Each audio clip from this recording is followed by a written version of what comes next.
अभी जल्द से? हाँ 7-8 साल से खा रहे थे। किसी को मालूम नहीं था कब खाते थे कब नहीं खाते थे। देखा तो आपसे जब मुलाकात हुई तो धर्मेंद्र भैया हमको भी मुलाकात आप ही से करवाए थे। आपके बारे में वही बताए थे कि महेश भैया हैं, हमको जिम्मेदारी मालूम नहीं था। आप देखिए दोस्तों, धर्मेंद्र हमारे भतीजे ही हैं। और उस दिन देखिए दोस्तों, भैया का मकान है, यही घर है। अब ऐसा सुना सुना लग रहा है कि हम लोग अब आते हैं दरवाजे, अब जो आ रहा है तो अब दिख नहीं रहे हैं सब। कि दोस्तों, बड़े भैया आप तो स्वर्गीय हो गए, हम लोगों के भाई गायक धर्मेंद्र यादव जी उनके पिताजी हैं। और यही मड़ई है, थोड़ा दिखा दीजिए, यही मड़ई है। पूरा बिरहा समाज यहाँ पे आके रुकता था और बगल में इनका मकान है। जो लोग जहाँ से सुन रहे हैं तहाँ से लोग आ रहे हैं। अचानक बिरहा जगत में एक पूरे पूर्वांचल में एक लहर आ गई है शोक की। अब ऐसे छोड़ के चले गए। हम लोग से काफ़ी दिन से काफ़ी लगाव था, जो जहाँ से सुने तहाँ से लोग आ रहे हैं। और यही मड़ई में हम लोग रात भर सोते थे। अब अभय भी आए हैं, सूरत से चल के आए हैं, चंदौली से नेताजी आए हैं और आंखें नम है बाबूजी हैं। और सारा बोझ भैया कल्लू पे आ गया है। 2 भाई थे। चाचा जी पहले से तबीयत तो उनकी नहीं ख़राब थी, हम लोग साथ में आते जाते थे और उस दिन कार्यक्रम में भी गए थे। और अचानक ऐसे बीपी उनकी बढ़ गई। उस समय आप घर पे थे चाचा? नहीं हम घर पर नहीं से बाजारे गए थे। अच्छा। हाँ ठीक थे, मैदान करने गए खेत को। हम कपड़ा पहने निकल गए बाजार। तो आपको कोई सूचना कैसे मिली? बाजार में सूचना मिली तबीयत खराब है। हाँ। तो उसके बाद लोग ले गए हॉस्पिटल? लोग हॉस्पिटल लेकर चले गए थे, हम घर पर आए। अच्छा, जो बता रहे हैं लोग कि बीपी की दवाई खाते थे, तो काफ़ी दिन से दवाई खाते थे कि जैसे अभी जल्द से? हाँ 7-8 साल से खा रहे थे। किसी को मालूम नहीं था कब खाते थे कब नहीं खाते थे। देखिए दोस्तों, कार्यक्रम में जब भी जाते थे भैया हम लोग साथ ही बैठते थे, तो हम लोग उनसे एक बात शेयर करते थे, हंसी मजाक करते थे कि अब भैया को आपको पसीना बहुत होता है। कभी बैठते थे अचानक उनका सर एकदम भीग जाता, भारी हो जाता था। तभी नहीं बता रहा हूँ कि क्या, एकदम सर उनका पानी पानी हो जाता था। तो हम लोग हंसी मजाक कभी होता था तो आते थे तो बैठते थे साथ में आना जाना उठना बैठना, अपने ऑटो से हम लोगों को पहुँचाना। इतने व्यवहार थे कि अब हम लोग सोचे नहीं थे कि अब अचानक ऐसी घटना घट जाएगी। घर पर भी सोते थे तो बहुत पसीना होता था उनको। पसीना होता? हाँ बहुत नींद लगती थी। नींद का तो कोई अथवा नहीं था कि कब नींद लग जाएगी कब नहीं लगेगी। अब तो बच्चे उनके छोटे छोटे हैं?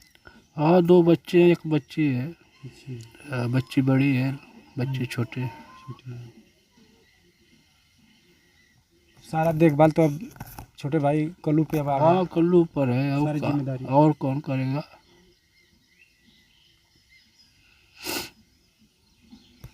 देखिए दोस्तों, चाचा की आंखें नम हैं, कुछ बोल नहीं रहे हैं। और उनके चाचा हैं। अब और पूरे बिरहा समाज के लोग जहाँ से लोग तहाँ से लोग आ रहे हैं सुन के। और अब सारी जिम्मेदारियाँ तब कल्लू पे आ गई चाचा जी।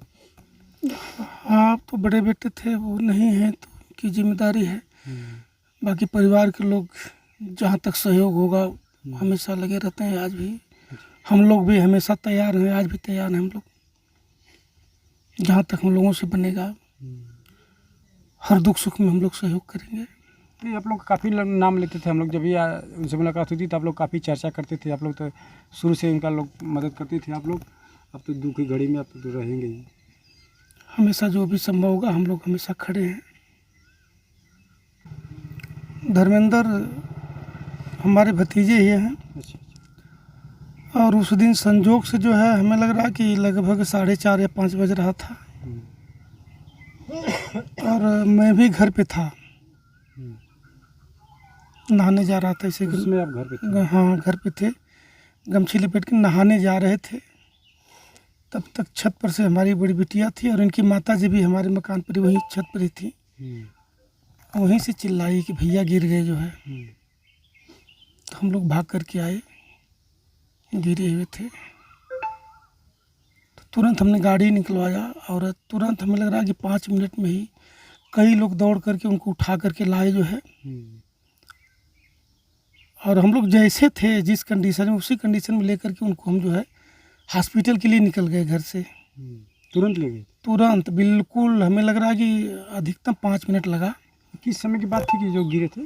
लगभग हमें लग रहा है शाम 5 बज रहा होगा करीब करीब। और इसके बाद तुरंत हमें लगा कि इनको जो है जो मौसम हीट है इस वजह से इनको दिक्कत हुई है। तुरंत बॉटल का पानी लेकर के हमने उनके सिर मतलब माथे पे पानी मारना शुरू करवा दिया। बेहोश तो यहीं हो गए थे, लेकिन भीमा पर जाते जाते इनको होश हो गया। हम लोग पूछ रहे थे कि कोई दिक्कत, बोले कि नहीं अभी ठीक है, अभी आराम में है। हमने कहा थोड़ा धैर्य रखिए, अभी हम सैदपुर ले चलते हैं, जैसा डॉक्टर कहेंगे तुरंत फिर वहाँ से हम आगे ले चलेंगे। और आराम हुआ, कुछ बोलने लगे। लगभग हसनपुर डगरा पे हम लोग गए तो उनको एक झटका और आया और उनकी शरीर थोड़ा शिथिल टाइप हो गई और वहीं से वो कोमा में चले गए। इसके बाद हम जब सैदपुर हॉस्पिटल में गए तो पहले से फ़ोन किए थे, वहाँ पे डॉक्टर भी थे और कुछ हमारे सगे संबंधी भी थे। तुरंत उन लोगों ने देखा, बीपी नापा तो बीपी काफ़ी हाई थी और डॉक्टर ने कहा कि इनकी ब्रेन की नस जो है फट चुकी है और तुरंत कुछ इंजेक्शन लगा करके ऑक्सीजन वगैरह लगाए और एम्बुलेंस की व्यवस्था वही डॉक्टर साहब तुरंत करवाए जो है। फिर हम लेकर इनको BHU निकल गए। BHU में इमरजेंसी में लगभग 2 घंटे इनका इलाज हुआ। 2 घंटे? लगभग 2 घंटे इलाज हुआ, क्योंकि काफ़ी ब्लड रिस गया था। जो रिपोर्ट आई BHU की संतोषजनक नहीं थी। तो जूनियर डॉक्टर थे, संबंध में थे, वो कहे कि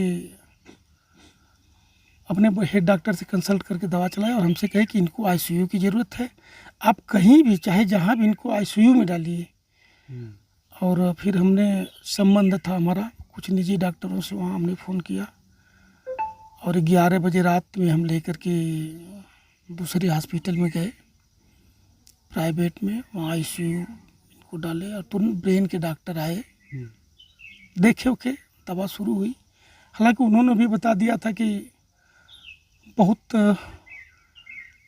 मामला आगे बढ़ चुका है, ब्रेन में काफ़ी ब्लड जमा हुआ है। फिर वो बोले कि मैं सुबह आऊँगा और कल कंडीशन देख करके फिर मैं ऑपरेशन करूँगा। हमने कहा ठीक है डॉक्टर साहब, आप ऑपरेशन करिए और इसके बाद आगे का जो भी होगा हम लोग सिस्टम बना करके। डॉक्टर सुबह आकर के देखे, फिर शाम को 8 बजे ऑपरेशन होना था। और हम लोग सारी तैयारी कर लिए थे, उनकी सारी जांच हो गई थी, ब्लड भी हम लोग निकलवा करके सब आ गया था जो है।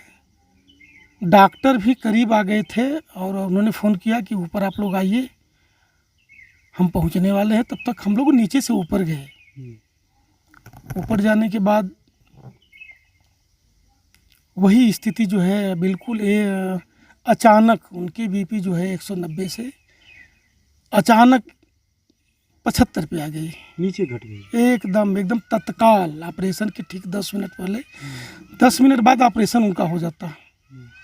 हालांकि डॉक्टर ने बताया था रिस्की, लेकिन हम लोगों ने कहा कि चाहे जितना पैसा लगेगा हम लोग हैं, आप ऑपरेशन करिए। हो सकता है कि ईश्वर के यहाँ से कुछ हम लोग अच्छे किए हों, जान बच जाए। लेकिन सारा प्रयास करने के बाद भी हमें दुख है कि हम लोग नहीं बचा पाए और सारे लोग दुखी हैं, सभी लोग दुखी हैं। अच्छा, उनकी तबीयत जो पहले तो ठीक थे, कार्यक्रम में से उस रात को भी आए थे? हाँ, पता लगा रात में कहीं विजय भैया का कार्यक्रम था, उसमें थे। सुबह आए तो कहीं गए, ऑटो भी चलाते हैं, भाड़ा लेकर कहीं गए, आए रेस्ट लिए और जबकि बाथरूम है वहाँ न जा कर के बाटल पानी लेकर के फ्रेश होने गए। अब वहीं पे उनको चक्कर आया, क्या स्थिति हुई, गिर गए जो है। अब हम लोग इतना दुखी हैं कि शब्दों में कुछ बयान नहीं कर सकते। अभी 10-15 मिनट पहले हमारे जिला अध्यक्ष जी समाजवादी पार्टी आदरणीय गोपाल यादव जी भी फ़ोन किए थे और काफ़ी दुखी हैं, दुख व्यक्त किए और शायद बहुत जल्दी भी हम लोगों के बीच पहुँचे।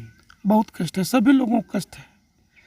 और सबसे ज़्यादा कष्ट ये है कि वो लड़का पूरी ज़िंदगी में इतना सरल स्वभाव के थे धर्मेंद्र जी। हमें नहीं लगता कि कभी उनके जो है शुरुआती से जीवन से लेकर के अब तक 32-35 साल की उम्र तक किसी से भी किसी प्रकार का विवाद हुआ हो, न घर में न बाहर, कभी नहीं। और बिल्कुल हमारे घर के थे। चाहे जो भी छोटी मोटी बातें होती थी या कोई समस्या होती थी, हमको ज़रूर शेयर करते थे और हमसे पूछते भी थे कि हम क्या करें, ये कंडीशन, ये स्थिति है। लेकिन हमें दुख है कि अपनी शायद ब्लड प्रेशर की दवा खा रहे थे, इसकी जानकारी हम लोगों को नहीं हो पाई। जब वो दुनिया से चले गए तब पता चला कि नहीं, जो है कभी थोड़ा मोड़ा उनको बीपी की भी बीपी तो चाचा जी सभी लोग को होती है, किसी को ज़्यादा होती है, किसी को कम होती है। बीपी तो हाई लो होता रहता है। और कुछ लोग बता रहे हैं कि जैसे आजकल जो बीच में इंजेक्शन जो चल रहा था कोविड सी वाला, कहीं उसका प्रभाव तो नहीं पड़ रहा है, क्योंकि बहुत लोग नवयुवक लोग ऐसे बीपी हाई लो। अब सुनने में आ रहा है लोगों के द्वारा, कभी कभी डॉक्टर लोग भी बताते हैं कि जिनको डोज लग गया है पूरा, अधिकांश युवा लोगों की मौतें हो रही हैं उसी वजह से। जी अब जो भी है उसके बारे में अब हम लोग क्या बता पाए, डॉक्टर लोग ही बता सकते हैं। जी अब हम लोग बहुत दुखी हैं, पूरा परिवार दुखी है। और हम लोग समझ नहीं पा रहे हैं कि इतनी बड़ी जो हम लोगों के ऊपर मुसीबत आई है, बच्चे भी हैं छोटे छोटे, अब इस दुख का सामना हम लोग कैसे कर पाएंगे। जी घर के मालिक वही थे जिम्मेदार। हाँ, बड़े बेटे थे, रामबृज भैया के बड़े बेटे थे, जिम्मेदारी निभाते थे। अब बाकी ईश्वर हैं परिवार के लिए, तो उन्हीं का सहारा है। देखिए दोस्तों, जो जहाँ से सुन रहे हैं और बगल में नेताजी हैं या चंदौली की धरती से आए हैं, उनका व्यवहार इतना अच्छा था कि लोग वो तो कल बिरहा भी गाते थे, मगर उनके जो जितने चाहने वाले हैं, बिरहा ठेकेदार हैं, चाहे कोई भी हो, जहाँ से सुन के लोग, चंदौली, बिहार, पूर्वांचल, कोई भी ज़िला हो, इतना व्यवहार के अच्छे थे भैया कि कोई भी इनके दरवाजे आता था, रात भर यहीं पर बिठाते सुताते थे, अपने टेम्पू से ऑटो से चौपाते थे, मगर कोई नहीं सोचा था कि इतनी अचानक छोड़ के चले जाएंगे। हम आंखें ना में नेताजी की, आपसे तो काफ़ी उनका लगाव था। जब भी जाते थे चंदौली में तो आपको हमेशा फ़ोन करते करते थे।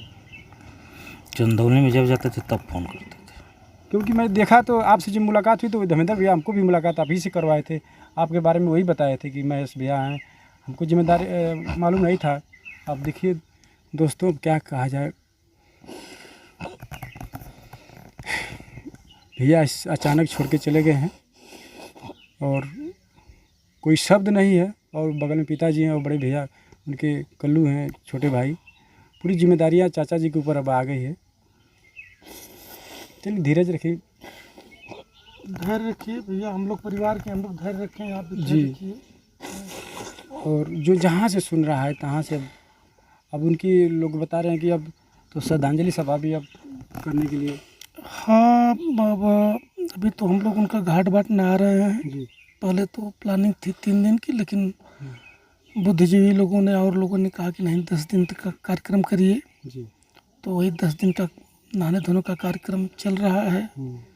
संभवतः शुक्रवार को जो है घाट बाट है और 30 तारीख को दिन में श्रद्धांजलि कार्यक्रम 10 बजे से 4 बजे तक हम लोग रखे हैं। उसी में जितने भी सगे संबंधी लोग हैं, जुड़े हैं, सभी लोग आएंगे और अपना श्रद्धांजलि अर्पित करेंगे। और जहाँ से भी कुछ किसी को भी खबर लग रही है, जितने भी संबंधी लोग हैं, सारे लोग हम लोग के दुख में आकर के शरीक हो रहे हैं। देखिए दोस्तों, 30 तारीख को भैया की श्रद्धांजलि सभा है। अब जितना आप लोग आ सकते हैं, 30 तारीख को अब आखिरी उनकी अंतिम विदाई है। और ये जहाँ से सुन रहे हैं लोग, सब मातम है। एड्रेस भी बता दीजिए। एड्रेस इकरा कुड़वा है, इकरा कुड़वा और बरियाबाद प्यारेपुर, सैदपुर गाजीपुर, सैदपुर गाजीपुर। सैदपुर, हाँ, इकरा कुड़वा, सैदपुर गाजीपुर। जी, को जाना है, मगर आदमी जो समय से जाता तो अच्छा लगता है, और अचानक छोड़ के जाना बहुत विदारक घटना है। और भैया की सच्ची श्रद्धांजलि 30 तारीख को रखी गई है। कुड़वा इकरा ग्राम पड़ता है इनका, बरियाबाद प्यारेपुर। और गाजीपुर में। जिन भाई को अगर आना हो तो आ सकते हैं एड्रेस पे श्रद्धांजलि देने के लिए। दिन में 10 बजे दिन में? हाँ, दिन में 10 बजे से 5 बजे तक। और सुबह दिन में 10 बजे से शाम तक चलेगा, जब तक आदमी लोग आएंगे तब तक चलेगा। आप लोग भी आइए, आप लोग सदा आमंत्रित हैं। बहुत बहुत धन्यवाद।